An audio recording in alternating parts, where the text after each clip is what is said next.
All right, guys. So tonight we're gonna talk a little bit about how you get into drifting. So obviously you're gonna want to start by picking up like just a rear-wheel drive beater. Perfect example. He's gonna tell you what he's got done to it as just a starter drift car. Honestly, I picked it up $900, cash in hand. I found it on eBay. It was an eBay listing for $500. I figured, what the fuck? I mean, it's a Beamer. I've always been a Beamer guy, but I went out, picked it up. It's almost 40 years old, and I'm still drifting with it. It's drifting all right. Haven't blown the motor yet. I'm surprised. But first thing I did to it was I was drifting it with an open diff, and coming through a transition, the spider gear exploded in the rear end, so I ended up welding the rear end. So it's a welded diff, but other than that, completely bone stock. Nothing else done to it. There's a racing seat in it that I didn't do. It's a Shieldmon racing seat from the 80s, but other than that, completely bone stock. So I mean, if people are out here drifting these, definitely a good starter car. Anything rear wheel drive, if you could get your hands on anything rear wheel drive and manual, you're all set. We have my girlfriend's Miata right here, rear wheel drive, 5-speed, open diff, which is just not the best for drifting, but it'll do, because this is how to start drifting, not how to be a pro immediately. So first things first, obviously you're gonna want to be in a pretty open parking lot. Right now we're in a pretty open parking lot, and it's 3 in the morning because you don't want to be doing this in the middle of the day. I'll tell you that much. You're gonna make a bunch of noise and maybe smoke, and you just don't want to do it at 3 in the morning, please, for your own good. So should we drift? Got a fucking ASD Hydro E on the ground, fire extinguisher for safety. Alright, so what's the first thing you want to do here? Well, right now we're drifting with a car that has like almost no power. So one thing that helps, since you don't have an e-brake, I mean, I have the stock e-brake. As you can see, my ASD is sitting on the floor right there. But the number one thing you got to learn about drifting with low horsepower and a lot of body roll, like what I'm doing right now, is clutch kicking is key. Terrible for your clutch, but a lot of the times cars don't have enough power to get it sideways without clutch kicking it. So I guess I'll teach you how to do a clutch kick. Basically, my tack goes to 6,500. That's my red line. And personally, I know from experience drifting it that the power doesn't even come on until like 5K. So it's really like sluggish underneath that, like 3 to 4K. It's completely sluggish and almost useless. So a lot of the times I'm trying to keep the RPMs up. Terrible for the motor, terrible for the clutch, but that's what you got to do to keep it sideways.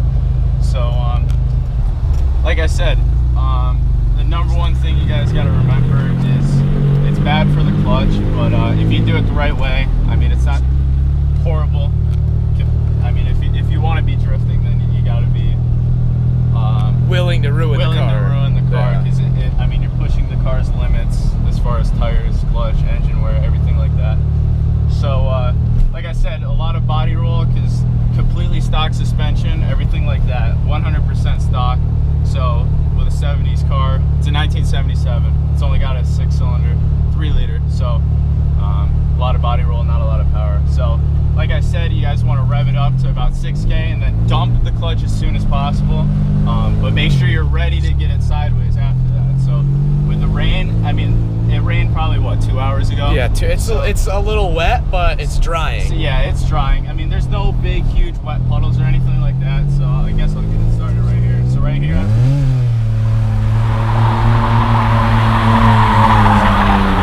I mean, most of the time when I was learning to drift, I was just going huge donut circles. I wouldn't get close. Like, I wouldn't do like a donut where you just go in first gear and then just spin around in circles, because you're not really learning much from that. But I learned a lot more from transitions, going from, you know, right-hand drift to a left-hand drift. So like that's how I would learn the limits to my car, where if you just go around in circles, what are you doing for yourself? You're teaching yourself nothing and just wasting your tires. So right here, I'll do a clutch kick. So like I said, I'll rev up to 6K and then dump it, and then I'll try to do a little manji right here.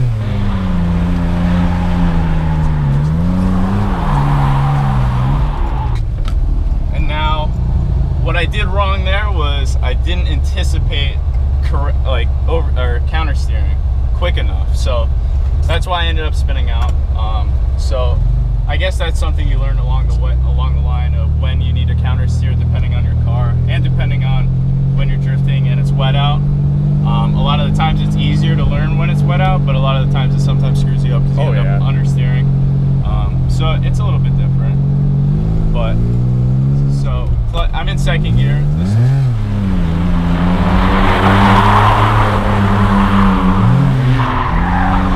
right there I just did a mid-transition clutch kick just to keep it sideways because I can feel myself. You're just about flipping over. I watch you go. I'm fucking like leaning over. I'm pretty much on your lap when you go for that transition. But it's about learning your own vehicle. Everyone's car is different. You gotta learn yourself too. You gotta learn what you're willing to do. What you're like. If you have the nut, you just gotta kind of man up and try it. Be a baller. Look at this fucking guy.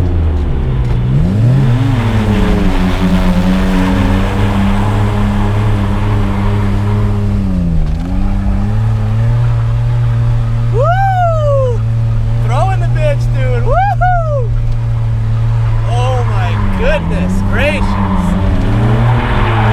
Woo!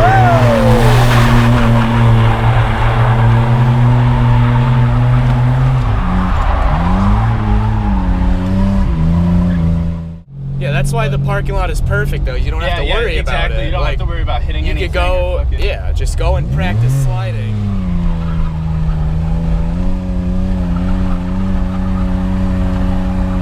And right now I need to clutch it.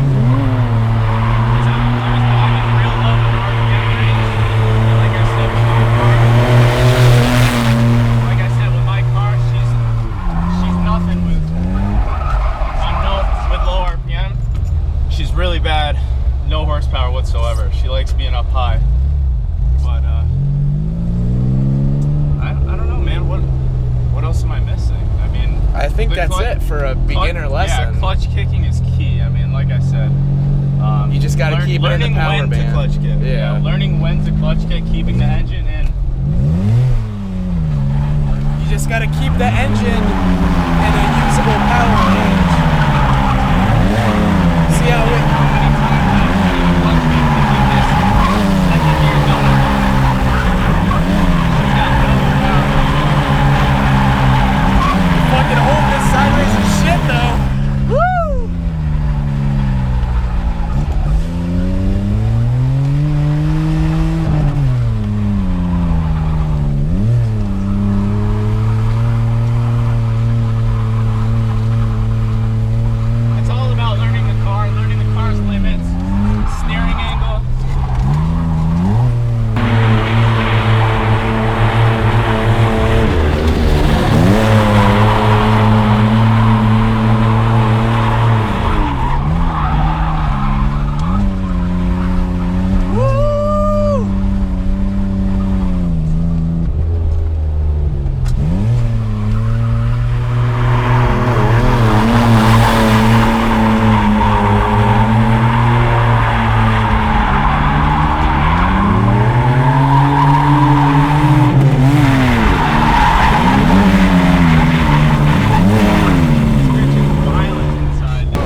Dude, look at this crusty old jack.